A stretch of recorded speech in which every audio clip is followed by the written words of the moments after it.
اب آپ مجھے دوبارہ وہ درس ریپیٹ کرانا چاہتے ہیں؟ مہجورہ کا لفظ دونوں معنی اسی لیے ہینڈ آؤٹ بھیجتا ہوں۔ اب میں 1 گھنٹہ سب کا ٹائم روک کے صرف آپ اس کو ایکسپلین کروں جس کو میں نے کل پورا گھنٹہ لگایا ہے؟ وقت کی کوئی قدر کریں۔ قرآن کا طالب علم ہو کے آپ کا یہ رویہ ہے؟ پورا ہینڈ آؤٹ آپ کو بھیج دیا ہے، دونوں معنی وہاں بڑے کلیئرلی کہ اس سے بنے تو یہ معنی ہے، اس سے بنے تو یہ معنی ہے۔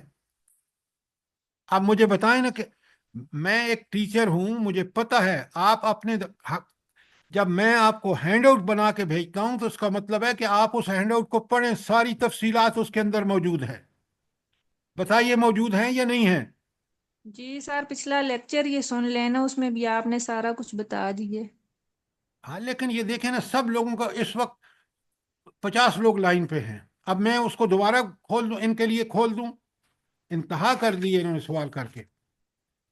غصہ مجھے اس لیے آتا ہے کہ بھائی آپ طالب علم ہیں قرآن کے، آپ اللہ نے آپ کو دماغ، عقل، فہم، ہدایت سب کچھ دیا ہے۔ ہینڈ آؤٹ میں نے آپ کو دے دیا 1 گھنٹے کا، بالکل آپ نے ٹھیک کہا، وہ لیکچر سن لیں کل کا۔ لا حول ولا قوت الا باللہ۔ اب آ جائیے، آج 31 آیت ہے، بڑے غور سے سنیں قرآن کس قدر چیزوں کو اللہ تعالیٰ کی کتاب میں کھول کھول کے بیان کیا گیا ہے۔ اسی لیے قرآن کتاب مبین ہے کہ اس نے بیان کرنے کا حق ادا کیا ہے۔ اب اللہ تعالیٰ فرماتے ہیں آیت 31 میں، بسم اللہ الرحمن الرحیم، وَكَذَلِكَ جَعَلْنَا لِكُلِّ نَبِيٍّ عَدُوًّا مِّنَ الْمُجْرِمِينَ۔ اللہ اکبر! دیکھیں کیا فرمان الہی ہے۔ اے نبی صلی اللہ علیہ وسلم، ہم نے تو اسی طرح مجرموں کو ہر نبی کا دشمن بنایا ہے۔ یہ مجرم کون ہے بھلا جو نبی کے دشمن ہوتے ہیں اور وہ یہ نہیں چاہتے کہ اللہ کا نظام اس دنیا میں قائم ہو، اللہ کے دین کی دعوت کو قبول لوگ کر رہے ہیں؟ کون ہیں یہ لوگ جن کا یہاں ذکر ہے کہ وہ مجرمین ہیں؟ اور وہ مجرم اس لیے ہیں کہ وہ نبی کریم صلی اللہ علیہ وسلم کا جو کام ہے اس کے راستے میں رکاوٹ۔ کون ہے یہ مجرمین؟ جلدی بتائیں۔ سر، بڑے لوگ، سردار، مترفین، جن کے مفاد پہ زد پڑتی ہے وہ روکتے ہیں اس دعوت کو، اور دوسرے لوگ ان کے ساتھ مل جاتے ہیں۔ دوسرے الذین لوگ بھی کفروا دنیا میں وعدت برائیاں لهم۔ کرنا چاہتے ہیں، اور یہ دین، دعوت دین جو ہے، انسان کو اللہ کے راستے پر چلانا چاہتا ہے، جس میں نہ ظلم ہے نہ بربریت ہے، اور انسان بہترین رویے اختیار کرتا ہے جس سے معاشرے میں، گھروں میں سکون ملتا ہے، اطمینان ہوتا ہے۔ تو یہ مجرمین شیطان بھی ہیں، انسان بھی ہیں، نظام بھی ہیں۔ بات کو اچھی طرح سمجھیں، ایک نقطے پہ نہ مرکوز کر دیں۔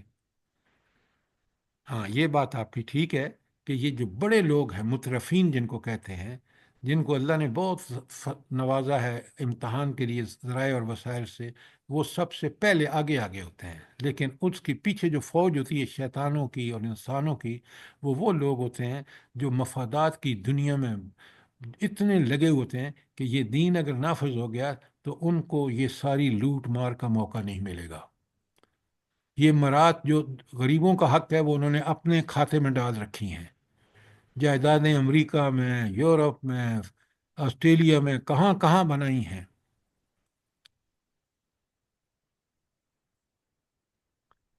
اچھا، اب مجرم کا لفظ کا معنی سمجھ آ گیا آپ کو؟ اللہ تعالیٰ فرماتے ہیں، بڑے غور سے سنیے، اور میں سوال کر رہا ہوں۔ پہلا اس کا ترجمہ یہ ہے، وَكَفَى بِرَبِّكَ هَادِيًا وَنَصِيرًا۔ تمہارے لیے تمہارا رب ہی رہنمائی اور مدد کو کافی ہے۔ ذرا پچھلے کو جوڑیے کہ مجرمین جو ہیں وہ دشمن ہیں کس کے؟ اللہ کے نبی صلی اللہ علیہ وسلم کے، کہ وہ اس پیغام وہ لے کے آئے ہیں جو امن و سکون کا پیغام ہے، جو حق کے صراط مستقیم پہ چلنے کا نظام ہے، اس پہ شیطان روکتے ہیں، لیکن اللہ تعالیٰ کافی ہے اپنے نبی کے لیے اور ہر انسان کے لیے جو دعوت دین کا کام کر رہا ہے، بطور ہادی بھی، رہنمائی کرنے کے لیے بھی اور مدد کرنے کے لیے اللہ اس کے لیے کافی ہے۔ اچھا، یہ جو کفا برب کا ہادیم و نصیرہ، یہ اصل میں کیا چیز ہے؟ جلدی بتائیں. یہ ہے نبی کریم. انبیاء کا پیغام ہے سر، اللہ کی طرف سے. ڈاکٹر صاحبہ جب میں بولنا شروع کروں آپ لقمہ غلط دیتے ہیں، لوگوں کو غلط میسج جاتا ہے. یہ ہے تسلی نبی کریم صلی اللہ علیہ وآلہ وسلم کو کہ بے شک یہ سارے کافر، یہ منکر، یہ مکذب تمہارے خلاف ہوں گے، لیکن تمہارے لیے کافی کون ہوگا؟ اللہ تعالیٰ. ہدایت کے لیے بھی، آپ کو ان حالات میں صحیح راستہ بتانے کے لیے بھی، اور اللہ کی مدد. ان کے جتنی یہ خلاف ورزیاں کریں گے اس کے خلاف آپ کے پاس اللہ کی مدد آئے گی. اب بات سمجھ آئیے کہ نہیں آئی؟ یہ ہے تسلی کس کو؟ حضور نبی کریم صلی اللہ علیہ وآلہ وسلم کو، کہ بے شک یہ ہمیشہ حق و باطل کی جنگ میں. سرفراز صاحب اپنا مائک بند کریں. سرفراز صاحب جی. تو پہلے حصے میں بتایا کہ یہ مجرمین کون ہے؟ مجرم وہ مجرم جو اللہ کے دین کے غلبے کے راستے میں اس کا انکار کر رہے ہیں، نمبر ایک. نمبر دو، وہ اس کے تکذیب کر رہے ہیں، یعنی اس کے خلاف ہر چال بھی چل رہے ہیں.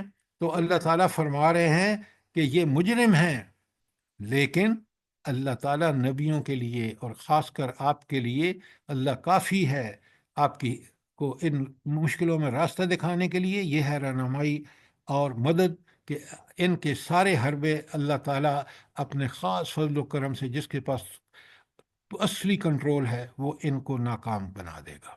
اور آپ دیکھ لیں کہ کس قدر اللہ کے رسول صلی اللہ علیہ وآلہ وسلم کو کامیابیاں ہوئیں، اور یہ کافر اپنی ساری چالوں کے ساتھ کس طرح ناکام اور نامراد ہوئے.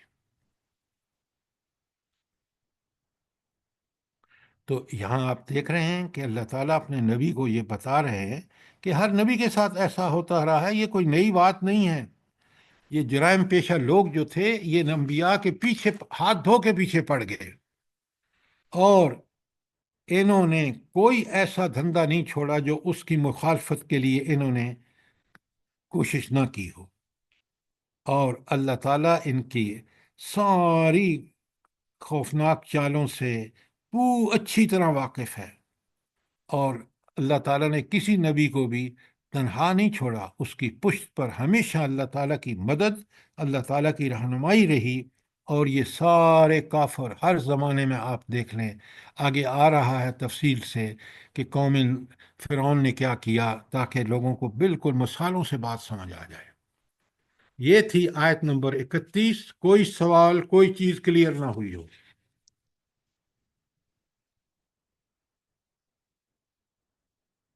اچھا، اب آ جائیں آیت 32. بہت اہم مضمون بیان ہوا ہے، ہر آیت میں بھی اہم ہے، لیکن یہاں بڑے غور سے سنیں. بسم اللہ الرحمن الرحیم. وَقَالَ الَّذِينَ كَفَرُوا لَوْلَا نُزِّلَ عَلَيْهِ الْقُرْآنُ جُمْلَةً وَاحِدَةً. منکرین کہتے ہیں کہ اس شخص پر سارا قرآن ایک ہی وقت میں کیوں نہ اتارا گیا. اب یہ دیکھیں، طرح طرح کے نظام ہیں، ساری طرح طرح کے الزامات ہیں نبی کریم صلی اللہ علیہ وآلہ وسلم پہ، لیکن رب العالمین کس طرح جواب دیتے ہیں. غور سے دیکھیں کس دلیل سے، کس طرح دلائل سے بات کرتے ہیں اللہ تعالیٰ قرآن میں. اس کو سمجھیں، یہ دلائل آپ کے میرے پاس ہونے چاہیے. اللہ تعالیٰ اس کا کیا جواب دے رہے ہیں؟ اعتراض کیا تھا ان کا کہ بس قرآن ایک ہی یہ کیا ہوا 23 سالوں میں قرآن نازل ہو رہا ہے اور ہر موقع میں نازل ہو رہا ہے، یہ کیا ہوا؟ اب یہ ان کا بھونڈا اعتراض تھا. اللہ جواب دے رہے ہیں، دلیل کیا ہے؟ کذالکا. کذالکا کا مطلب کیا ہے بھلا جلدی بتائیں. اسی طرح. اسی طرح. یہ تو ترجمہ بتا دیا آپ نے. یعنی ہر پیغمبر پر اسی طرح قرآن اترتا رہا ہے، وہی اترتی رہی ہے. اور یہ ہر نبی پر اعتراض ہوتا رہا.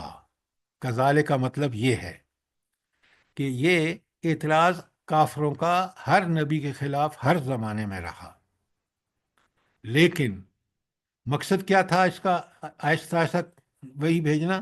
لنثبت به فؤادک،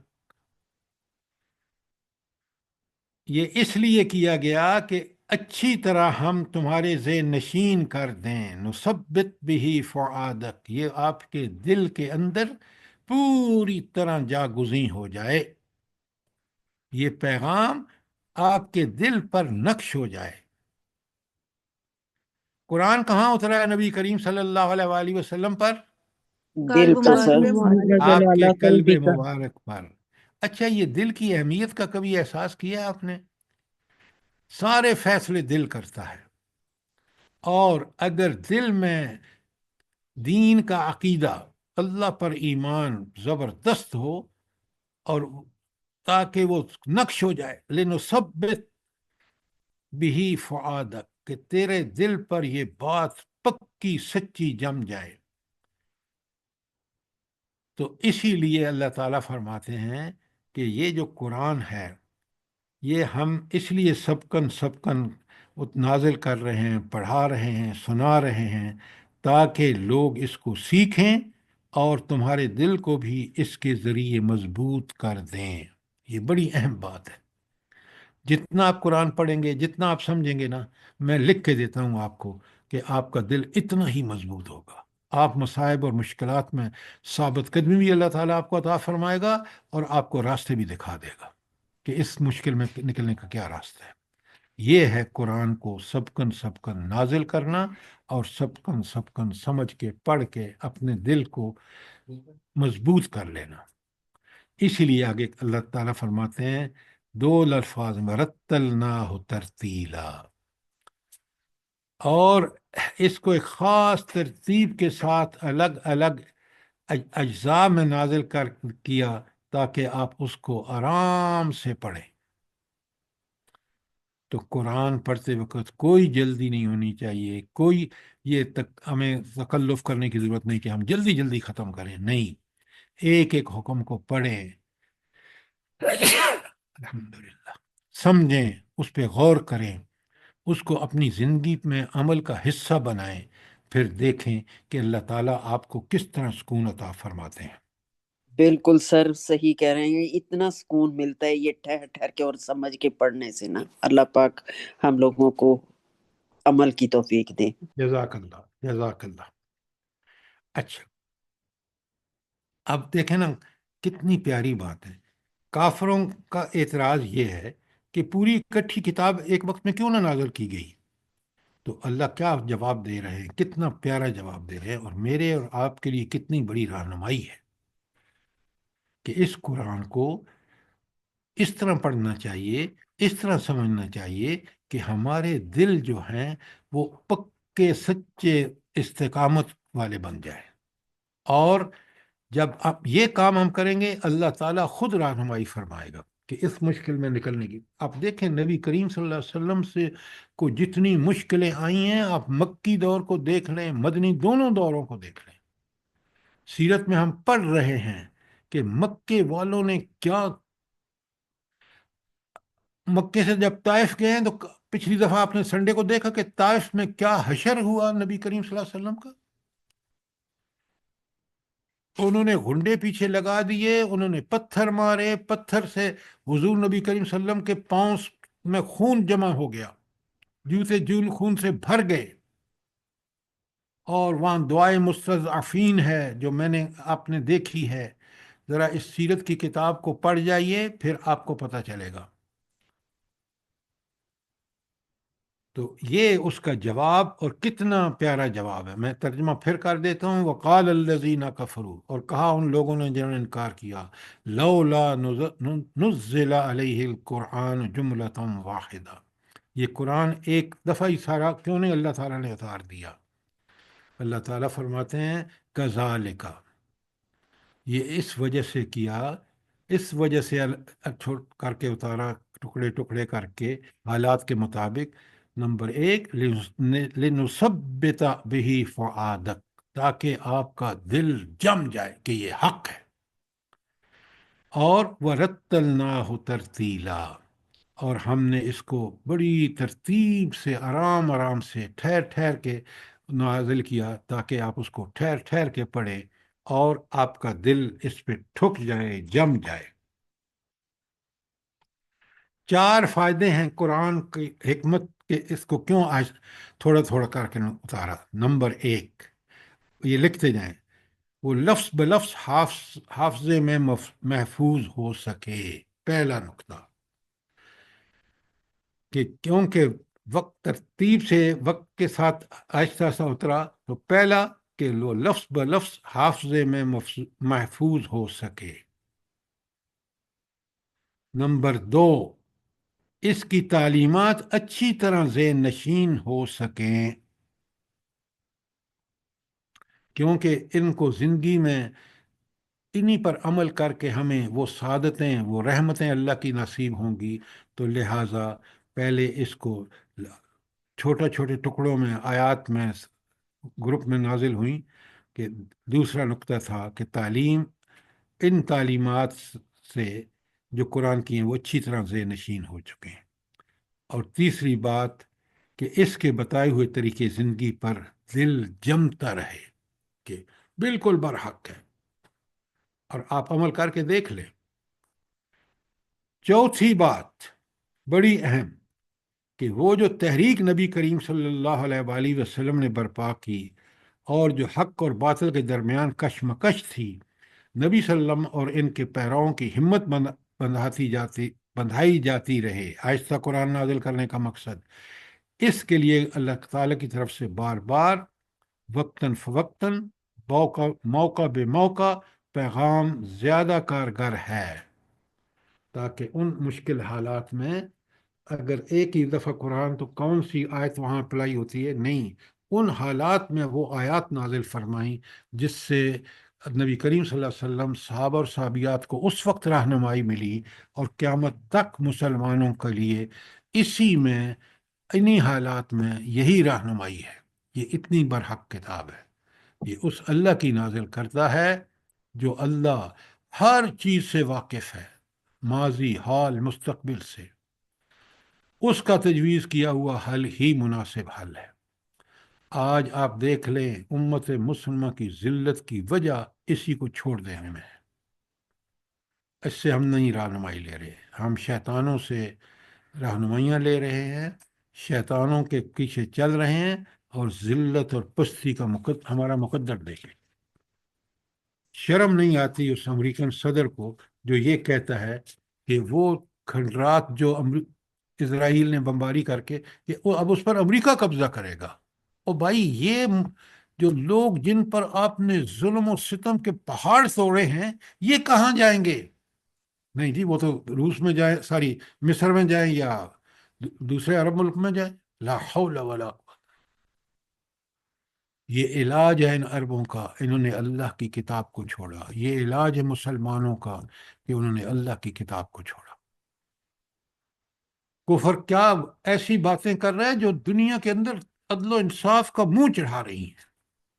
سر اس کی ہمت اس وجہ سے ہے کہ مسلمانوں کی کمزوری ہے نا۔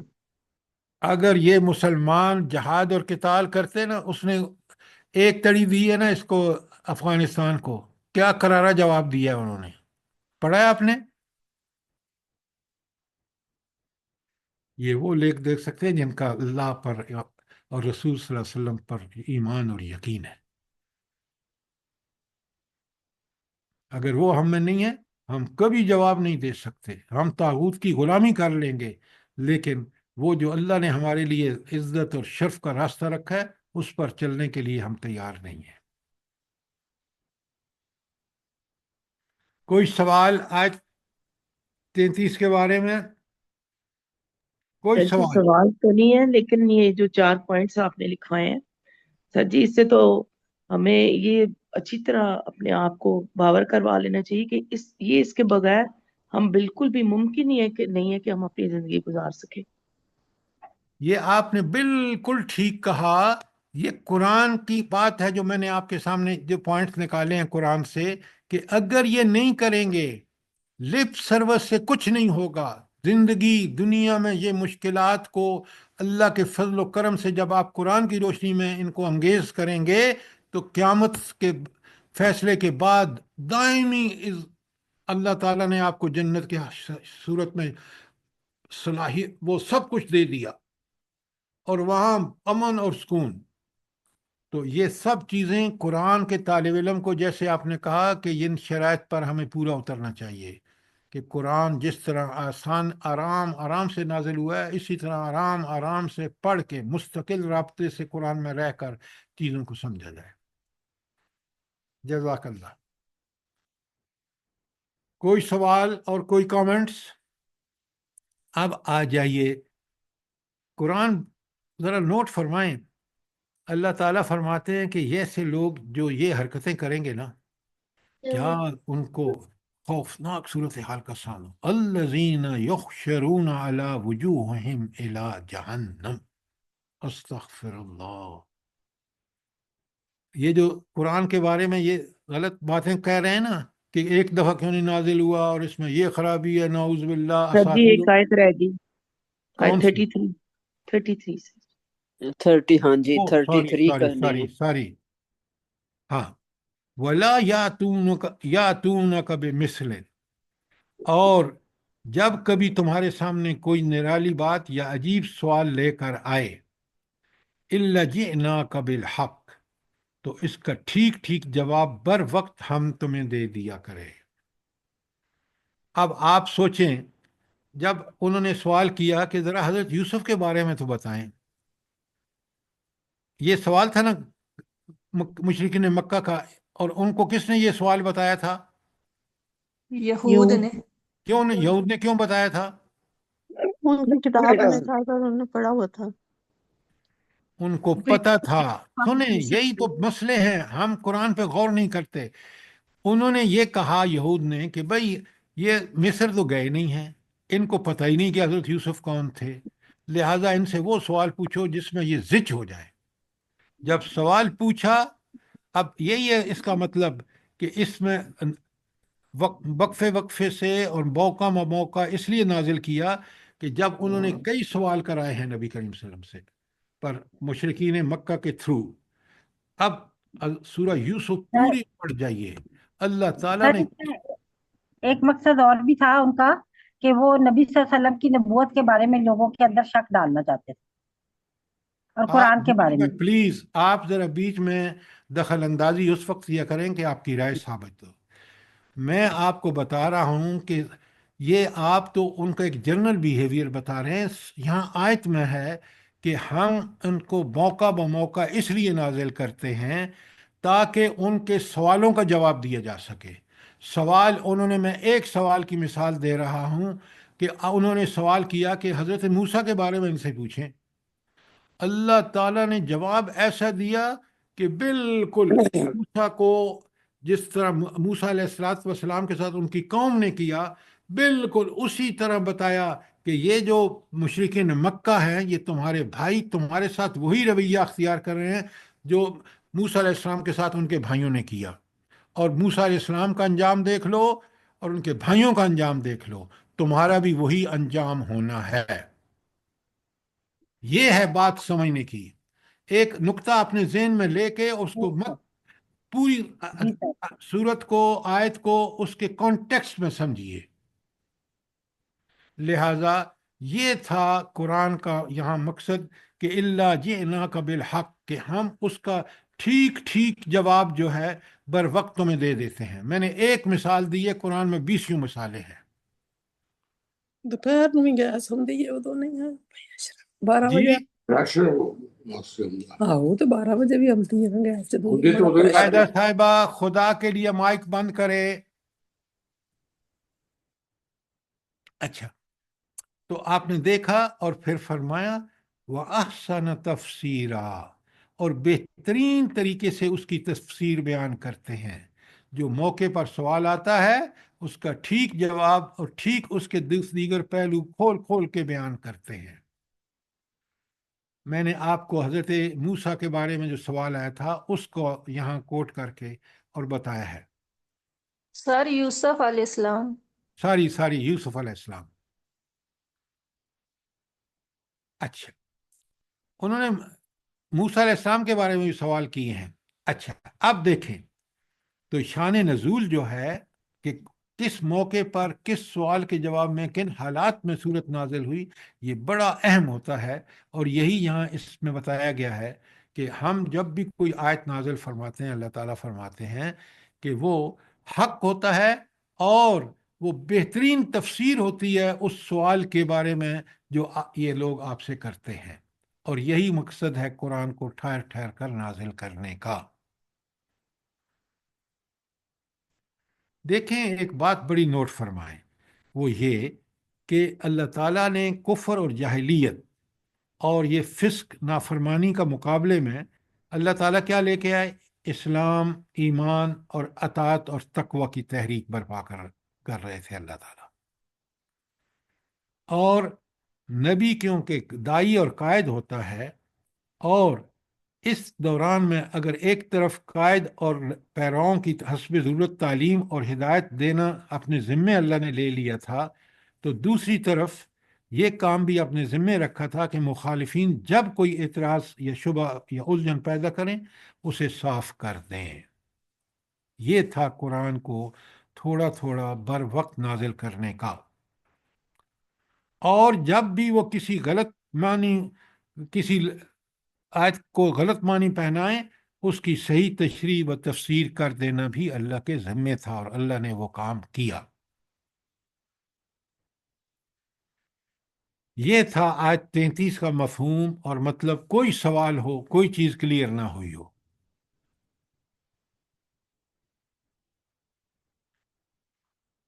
اب آ جائیے آیت نمبر 34 پر.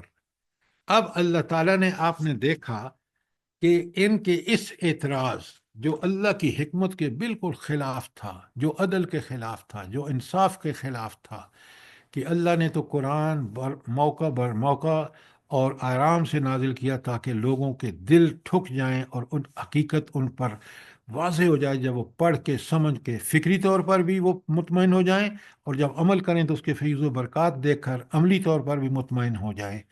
اس کے خلاف جس کسی نے کوشش کی، اللہ تعالیٰ کہتے ہیں الذین یخشرون علی وجوہہم الی جہنم، جو لوگ اوندے منہ جہنم کی طرف دھکیلے جائیں گے. کتنا بڑا اللہ تعالیٰ کی سزا ہے ان لوگوں کے لیے. اولئک شر مکانم، اور ان کا موقف بہت برا ہے. اضل السبیلا، وہ اللہ کی سیدھے راستے سے گمراہ ہو چکے ہیں. یہ اللہ کا ان کے بارے میں کتنا بڑا فتویٰ ہے کہ یہ جہنم میں پھینکے جائیں گے اور اوندے منہ. نمبر 2، ان کا شر و مکانم، ان کا موقف بہت ہی برا ہے. اور نمبر 3، یہ یقیناً گمراہی میں مبتلا ہیں. تو یہی لوگ ہیں کہ جو سیدھی بات کو الٹی طرح سوچتے ہیں اور الٹے نتائج نکالتے ہیں. ان کی عقل اوندھی ہے، اسی وجہ سے وہ قرآن کی حقانیت پر دلالت کرنے والی حقیقتوں کو اس کے بطلان پر دلیل قرار دیتے ہیں، اور اسی وجہ سے وہ اوندے منہ جہنم کی طرف گھسیٹے جائیں گے. اللہ ہمیں اس صورتحال سے بچائے. اللہ تعالی ہمیں سمعنا و اطعنا کا رویہ اختیار کرنے کی توفیق عطا فرمائے. آمین ثم آمین. اچھا، اب دیکھیں اوپر جتنے جن قوموں نے انہی دلائل کی بنیاد پر سب سے بڑی مثال حضرت موسیٰ کے خلاف جو ساری سازشیں ہیں فرعون کی، سب سے پہلے قرآن اسی کو لے کے آیا ہے. آیت 35 تا 44 میں اگر آپ دیکھیں، ان 9-10 آیات میں ان قوموں کا عبرتناک انجام کی مثالیں پیش کی گئی ہیں جن کو خبردار کرنے کے لیے انبیاء بھیجے گئے اور انہوں نے ان انبیاء کو جھٹلایا. سب سے پہلی آیت 35-36 میں وَلَقَدْ آتَيْنَا مُوسَى الْكِتَابَ، ہم نے موسیٰ علیہ السلام کو کتاب دی. اس کا نام کیا ہے کتاب کا؟ تورات. تورات. تورات. اچھا، اور پھر اللہ فرماتے ہیں کہ ایک تو کتاب دی، دوسرا کیا کرم کیا حضرت موسیٰ پر، وَجَعَلْنَا مَعَهُ أَخَاهُ ہارون وزیرا، اور اس کے ساتھ ان کے بھائی ہارون کو مددگار کے طور پر لگا دیا، ان کو بھی نبوت دے دی۔ موسیٰ علیہ السلام نے کہا نا کہ مجھے ایک چاہیے جو میری مدد کرے، اللہ رب العالمین نے ان کے بھائی کو حضرت ہارون کو نبی بنا دیا تاکہ وہ دونوں دھڑلے سے جائیں اور دربار میں فرعون کے دعوت دین دیں۔ اچھا، اور پھر اللہ تعالیٰ نے یہ دو تو انعام، ایک کتاب دی اور دوسرے ان کے بھائی کو نبی بنا دیا، اور پھر کیا حکم دیا، فَقُلْنَا، ہم نے، اللہ تعالیٰ فرماتے ہیں ہم نے کہا، اذهبا، تم دونوں جاؤ، إِلَى الْقَوْمِ الَّذِينَ كَذَّبُوا بِآيَاتِنَا، اس قوم کی طرف جنہوں نے ہماری آیات کو جھٹلا دیا۔ اچھا، یہاں آیات کا مطلب کیا ہے بھلا؟ بات سمجھ کے چلیں، آیات کا ہر جگہ مختلف مطلب ہے، کانٹیکسٹ میں دیکھیں۔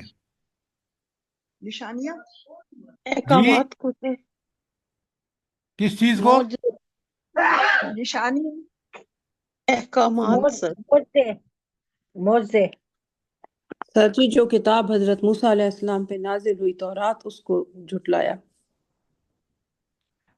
نہیں، یہ بات پہلے بھی آپ کو سمجھیں کہ حضرت موسیٰ نے معجزے دکھائے، اور وہ ایسے معجزے تھے کہ ایک ڈنڈے نے ساروں کو عاجز کر دیا، جادوگروں کو۔ لہٰذا یہاں آیات نا کا دونوں معنی بیک وقت، ایک وہ معجزے سارے، اور دوسرا تورات۔ پوری طرح سمجھیں بات کو، تاکہ ہم، جیسے قرآن نے پیچھے کہا نا کہ بہت اس لیے نازل کیں کہ لوگ اچھی طرح سمجھیں، دل میں بٹھائیں۔ اچھا، اس کے فوراً جب انہوں نے آیات کی تکذیب کی نا، نہ معجزوں کو مانا نہ تورات کو، تو اللہ کہتے ہیں فَدَمَّرْنَاهُ تَدْمِيرًا، اس قوم کا کیا حشر کیا؟ اس قوم کو اللہ تعالیٰ نے تباہ و برباد کر کے رکھ دیا۔ اچھا، اب آپ مجھے یہ بتائیں، اس آیت کی تشریح میں کیا کریں گے آپ؟ جلدی بتائیں۔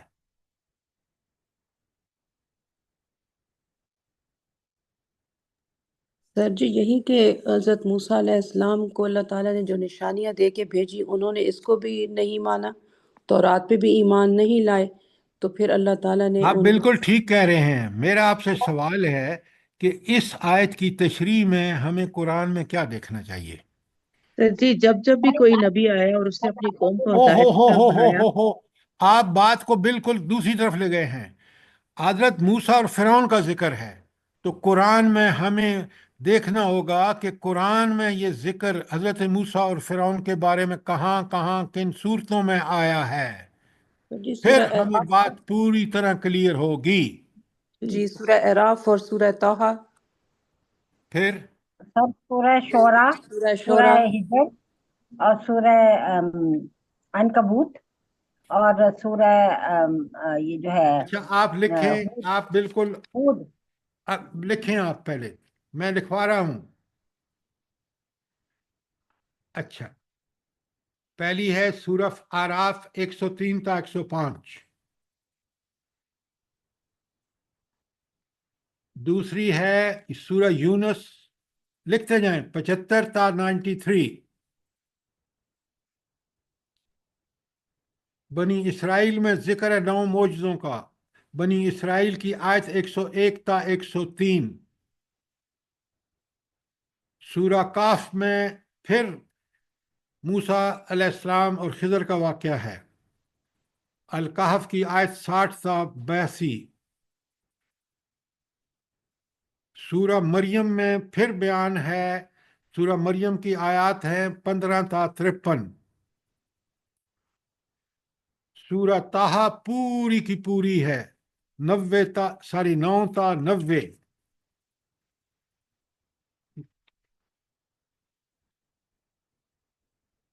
پھر لکھیں سورہ مومنون، مختصر 4 آیتیں ہیں 45 تا 49،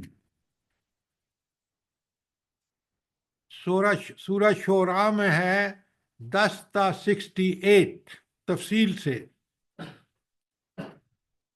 یہ شورا 26 ہے اور 27 ہے. سورہ نمل اس میں 7 تا 14 8 آیات ہیں.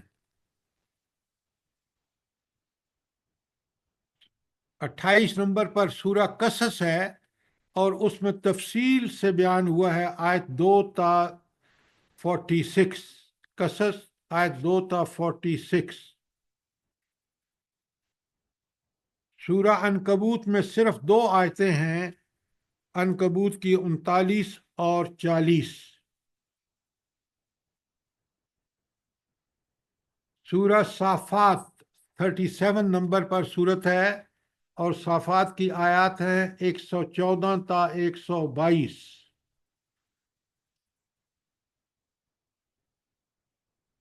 سورہ سورہ کون مومن سی بتائی ہے، تھی؟ سورہ کون سی بتائی ہے؟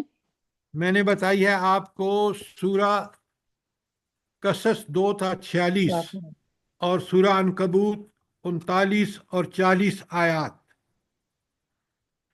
اس سے اگلی والی. ہاں، سورہ صافات 114 تا 122.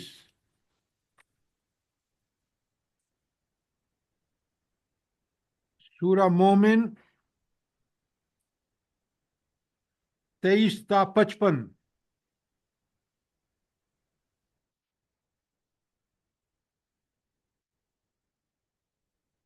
سورہ زخرف 46 تا 56.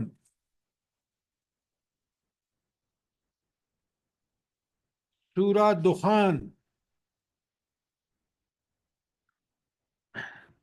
دخان میں آیات ہیں 17 تا 33.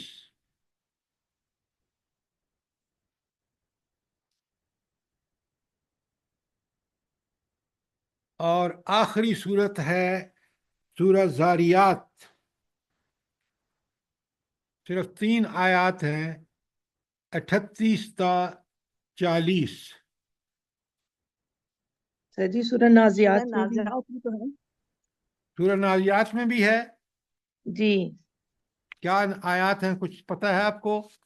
جی جی سر، اللہ اذهب تعالیٰ الى کا فرعون حضرت انه موسیٰ طغى فقل هل لك الى ان تزكى آپ واهديك الى ربك آیات کے فتخشى. نمبر بتائیں تاکہ لوگ لکھیں. سر جی بتا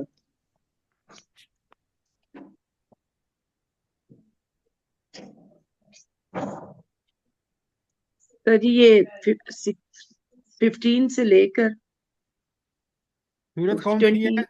26 النازیات. النازیات 15 سے لے کے 26 15 تک. سے 15 سے 15 سے لے کر 26 سر جی. 26 تک. 26 تک. اب آپ نے اتنی ڈھیر ساری آیات لکھ لی ہیں، آپ سوال کریں پھر میں آپ سے سوال کرتا ہوں.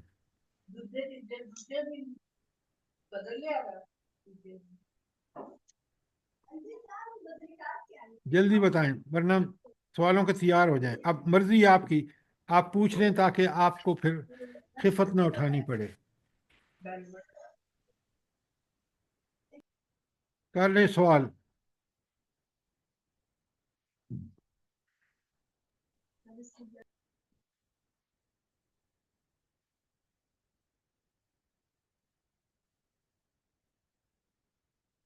سب سے زیادہ ذکر موسیٰ علیہ السلام کا ہے قرآن پاک میں. نمبر 1، بالکل آپ نے ٹھیک کہا. کیوں سب سے زیادہ ذکر کیوں آیا ہے؟ دیکھیں نا، فوراً سوال آپ کے ذہن میں آنا جی چاہیے. سر، بنی اسرائیل کی ساری وہ جو گمراہیاں تھیں ان کے بارے میں انکار. سر اس سے پہلے ایک کیونکہ سوال اور دین بھی ہے. ان کے ہاتھ میں تھا، اللہ تعالیٰ نے ان کے حوالے کیا ہوا تھا یہ سارا کام نظام. اب یہ سب باتیں سیکنڈری ہے، پرائمری بات بتائیں. سر جی پہلے وہ بہترین امامت امت کی تھی تو اور ان اس کے کے بعد پھر امت مسلمہ ہے. کیا بات کر رہے ہیں؟ وہ بڑی بات کی بات ہے. حضرت موسیٰ اور فرعون کا ذکر قرآن میں ساری آیتیں میں نے لکھوا دی ہیں آپ کو. اس کی سب سے بڑی وجہ سر ان کو ساری شریعت دی گئی تھی. اور وہی کم و بیش باتیں آپ ذرا قرآن چپ رہ سکتے ہیں نہیں رہ سکتے؟ جب میں بتا رہا ہوں سنیں غور سے، سمجھیں اس بات کو. اللہ تعالیٰ ہمیں یہ بتا رہا ہے اس واقعے سے، اہم ترین واقعہ جو قرآن میں اتنی بار آیا ہے، لکھا ہے آپ نے. نمبر 1، حضرت موسیٰ سے بڑا کمزور انسان اس وقت کوئی نہیں ہو سکتا فرعون کے مقابلے میں. فرعون کہتا ہے انا ربکم الاعلی، میں تمہارا سب سے بڑا رب ہوں. یہ دعویٰ کسی نے کائنات میں نہیں کیا. تو اللہ تعالیٰ دکھاتا ہے ہمیں کہ اس شخص کو جو اتنا باغی اور طاغی ہے، میں اس کے ہاتھ سے شکست دلواؤں گا، موسیٰ علیہ السلام کے ہاتھ سے، جو اس کے گھر میں پلا بڑا ہے. یہ ہے سب سے بڑی چیز کہ رب دنیا میں انسانوں کو، موسیٰ کو کامیاب کرتا ہے اور فرعون کو ناکام کرتا ہے، جو دونوں انسانی ذہن سوچ بھی نہیں سکتا. جی سر، مت مار دیتے ہیں انسان کی. ہاں، لیکن جب میں آپ سے سوال کرتا ہوں، نہ آپ سوال سمجھتے ہیں نہ ٹھیک جواب دیتے ہیں. اب یہ ساری چیزیں جو آپ بعد میں کہہ رہے ہیں کہ بنی اسرائیل جو تھے وہ دنیا کے دینی امامت قائد تھے، اللہ نے اس کو نبی کریم صلی اللہ علیہ وسلم کی امت کو دے دیا، وہ بعد کی باتیں ہیں. اصل بات جو نوٹ کرنے کے لیے قرآن کے طالب علم کے لیے، کہ بغاوت کرنے والا جتنا بڑی باغی ہو، فرعون ہی کیوں نہ ہو، اللہ کس طرح اس کا انجام برا کرتا ہے، کس طرح اس کو دنیا میں سزا دیتا ہے. آپ آج کے باغیوں کو دیکھ لیں، اللہ نے کس طرح ان کو عبرت بنایا ہے. اس دور میں جب کہ بیماریاں کنٹرول کر رہے ہیں، لوگ دعویٰ کر رہے ہیں، دوائی نہیں ملتی ان کو، ایسی بیماری لاحق ہو جاتی ہے.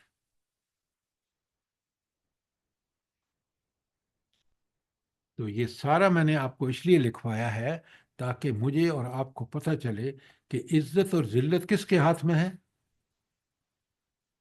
اللہ اللہ تعالیٰ. تعالیٰ یہ بات اگر اللہ آپ کو اور مجھے یقین نہیں ہے نا، تو پھر ہمارا ایمان جو ہے بڑا کوشچنیبل ہے، کہ رب کے پاس ساری طاقتیں اور بالکل. قدرت ہے کہ وہ جی چاہے. سر جی، بہت بہترین بات آپ نے بتائی، اس طرف دماغ نہیں گیا. بہت بہترین بات کہ حضرت موسیٰ علیہ السلام جو تھے وہ کمزور تھے اور وہ خدائی کا دعویٰ کرتا تھا فرعون، اور اللہ نے کس طرح نیست و نابود کیا. بے اللہ شک. اکبر. جزاک. یہی سوچنے کی باتیں ہیں، یہی ہمیں ایمان اس اللہ پر پکا اور سچا ہوتا ہے کہ قدرت اس کی ہے، وہ جس کو چاہے ذلت دے اور جس کو چاہے عزت دے. جی سر، موسیٰ علیہ السلام انتہائی کمزور ہونے کے باوجود اللہ کی مدد سے وہ کامیاب ہو گئے اور وہ ناکام ہو گیا. بالکل، یہ ہیں وہ چیزیں جو نوٹ کرنے کی ہیں، کہ آخر اتنی بار قرآن میں اس واقعے کو قرآن بار بار ہمارے سامنے لاتا ہے تاکہ لوگوں کو یہ اچھی طرح سمجھ آ جائے کہ عزت اور ذلت اللہ تعالیٰ کے ہاتھ میں ہے. کائنات وہ چلا رہا ہے، کوئی فرعون نہیں چلا رہا، کوئی نمرود نہیں چلا رہا، کوئی اور باغی اور طاغی نہیں چلا رہا، یہ صرف اللہ کا حکم چلتا ہے. آج ہم جو سوشل میڈیا پہ پڑھ کے اور فلاں یہ ہو گیا فلاں ہو گیا، ہوگا وہ جو اللہ تعالیٰ چاہے گا.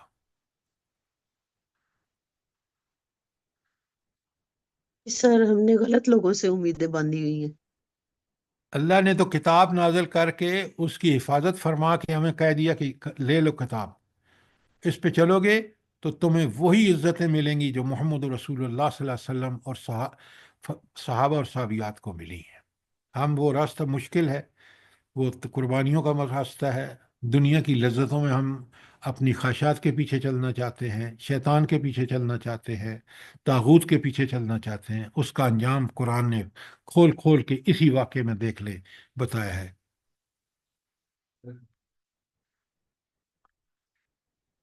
اب آپ کو یہ جو آیتیں میں نے آپ کے سامنے رکھی تھیں کہ فرعون کے بارے میں اللہ تعالیٰ نے یہ جو صرف اتنا لفظ کا فدمرناہ تدمیرا، آیت 36 میں، تو آپ کو بات پوری طرح سمجھ آ گئی ہے؟ جی سر. اب ہم نے پورے قرآن میں فرعون اور موسیٰ کے واقعے کو جگہ جگہ جہاں بھی آیا سب آیتیں آپ کے سامنے ہیں. آپ ان کو پڑھیں، ان کو سمجھیں، اپنے نوٹ بنائیں، تو آپ کو بنی اسرائیل، موسیٰ، فرعون سب کی صورتحال سامنے آ جائے گی۔ اچھا، اب چلتے ہیں، اگر کوئی سوال نہیں ہے تو آیت 37 پر چلتے ہیں۔ بڑے غور سے سنیے، آپ کو موقع ہوگا سوال پوچھنے کا، ورنہ پھر میں سوال کروں گا تاکہ ہم سمجھتے ہوئے چلیں۔ آیت 37، بسم اللہ الرحمن الرحیم۔ وَقَوْمُ نُوحٍ لَمَّا كَذَّبُوا الرُّسُلَ أَغْرَقْنَاهُمْ وَجَعَلْنَاهُمْ لِلنَّاسِ آیَةً۔ اور قوم فرعون نے جب جھٹلایا رسولوں کو، اغرقناہم، ہم نے ان کو غرق کر دیا، وجعلناہم للناس آیہ، اور ان کو لوگوں کے لیے ایک نشانی بنا دی۔ یہاں آیت کا مطلب کیا ہے؟ جلدی بتائیں۔ عجائب بیٹا نوح علیہ السلام کا واقعہ ذرا مجھے فٹافٹ۔ سر جی وہ جو ان کی تباہی ہوئی تھی، عذاب آیا تھا اللہ کا۔ سوال کیا ہے؟ آپ کا سوال ہے کہ یہ آیا یہاں پر کیوں آیا؟ تو اللہ نے فرمایا آپ کیا بتا رہے ہیں؟ یعنی اغرق نہ ہم نے غرق کر دی ان کو، ان کی نشانی بنا دیے باقی کے لوگوں۔ اس کا جو انجام ہوا نا، بالکل آپ ٹھیک کہہ رہے ہیں، وہ ایسی نشانی ہے کہ ظالموں کو اللہ تعالیٰ کیسے برباد کرتا ہے۔ ذرا نوٹ فرمائیں کہ اللہ تعالیٰ ظالموں کا کیا انجام کرتا ہے، وہ نشانی تھی، وہ جی عبرت کی سر، نشانی تھی، کہ تاکہ لوگ آئندہ اس ظلم کا ارتکاب ہرگز نہ کریں، کیونکہ اس ظلم کا ارتکاب انسان کو برے سے برے انجام سے اس کو دوچار ہونا پڑتا ہے۔ کیوں؟ جس رب کے پاس فیصلے کی طاقت ہے وہ بڑا زبردست ہے۔ پانی تھا ہی نہیں سر، کتنا پانی آ گیا کہ سب کچھ بہا کے لے گیا۔ وہ جب اس کا حکم ہوتا ہے نا، پانی سے کنویں نکل، بارش ساری پانی سے زمین نکلنا شروع ہو گیا، بارشیں اوپر سے شروع ہو گئیں۔ لیکن ہم پڑھے نا غور سے تو پھر سمجھ آتی ہے بات۔ اور کوئی سوال؟ اس آیت میں رسل ہے، یعنی جمع میں صیغہ بیان کیا گیا ہے، یعنی ایک رسول کو جھٹلانا، سب رسولوں کو اچھا، جھٹلانا آپ نے بالکل ٹھیک پوائنٹ کیا۔ یہ بتائیں کہ ایک رسول کو جھٹلانا، انہوں نے تو حضرت نوح کو جھٹلایا، اور اللہ کہہ رہا ہے کذب الرسل، انہوں نے سارے رسولوں کو جھٹلایا۔ کیا مطلب ہے اس کا؟ سر سب کی تعلیم تو ایک ہی تھی نا، کیا ہر ایک تعلیم رسول کی۔ تھی؟ ایک رسول کو جھٹلانا سب رسولوں کو ہی جھٹلانا ہاں، ہے، وہ کیا توحید کی تعلیم کیوں تھی۔ ایک رسول کو جھٹلانا سب کو جھٹلانا ہے؟ ان سر کی سب نے یہی تعلیمات کہا اللہ تھا کے اعبد اللہ، سب نے یہی تعلیم دی تھی، اعبد اللہ، وہ ایک خدا واحد کی عبادت کرو۔ اب بھی کوئی رسول آیا اس کو جھٹلایا ہی گیا۔ ہر رسول کی دعوت بالکل ایک ہی تھی، یا قوم اعبد اللہ، آپ نے بالکل ٹھیک کہا۔ لہذا اب اس کا انکار، ایک رسول کا انکار گویا سب رسولوں کا انکار ہے، کیونکہ دعوت ہی ایک ہے۔ ہر نبی نے آ کے، آپ دیکھ لیں، پورے انبیاء کی تاریخ دیکھ لیں، آپ اٹھا کے دیکھ لیں جن آیات میں انبیاء کی دعوت کا ذکر ہے، اصل دعوت جو ہے وہ اعبد اللہ، ایک اللہ کی عبادت کرو، جس کا حکم دیا ہے اس کو کرو، جس سے روکا ہے اس سے رک جاؤ، جس سے منع کیا ہے اس سے منع ہو جاؤ۔ تو یہ اس لیے آپ نے ڈاکٹر صاحبہ ٹھیک فرمایا کہ یہ رسل کا لفظ آیا، رسول نہیں آیا، کہ انہوں نے صرف نوح علیہ السلام کو نہیں جھٹلایا، بلکہ سارے انبیاء کی دعوت ایک ہی تھی، اور اسی ایک دعوت کو جھٹلانے کا مطلب ہے سارے رسولوں کو جھٹلانا۔ تو گویا انہوں نے نبوت کے منصب کی تکذیب کی، کیونکہ اللہ تعالیٰ نے نبوت کا منصب رکھا ہی اسی لیے ہے کہ ان لوگوں کو وہ پیغام بھیجے، اور وہ جو پیغام ہے اعبد اللہ کا۔ اچھا، بات کلیئر ہے یہاں تک؟ آگے چلتے ہیں۔ وَآتَدْنَا لِلظَّالِمِينَ عَذَابًا عَلِيمًا، اور ہم نے ان ظالموں کے لیے ایک بڑا دردناک عذاب تیار کر رکھا ہے۔ یہاں ظالم سے مراد کیا ہے بھلا؟